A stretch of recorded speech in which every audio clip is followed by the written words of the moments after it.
ಜೈ ಹಿಂದ್, ಜೈ ಕರ್ನಾಟಕ, ಜೈ ಹಿಂದೂ ಮುಸಲ್ಮಾನ್ ವಿಚಾರ ಏನು ಅಂತಂದ್ರೆ, ಇಸ್ಲಾಂ ಅಂದರೆ ಶಾಂತಿ,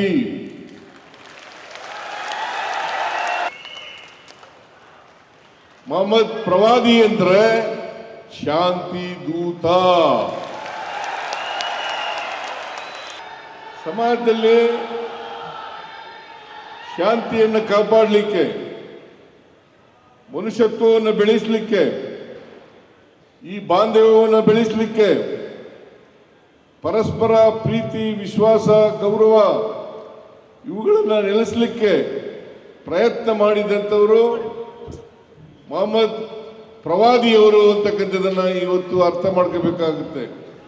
ಉತ್ತರ ಕರ್ನಾಟಕ ನ್ಯೂಸ್, ಇದು ಕನ್ನಡದ ಉಸಿರು.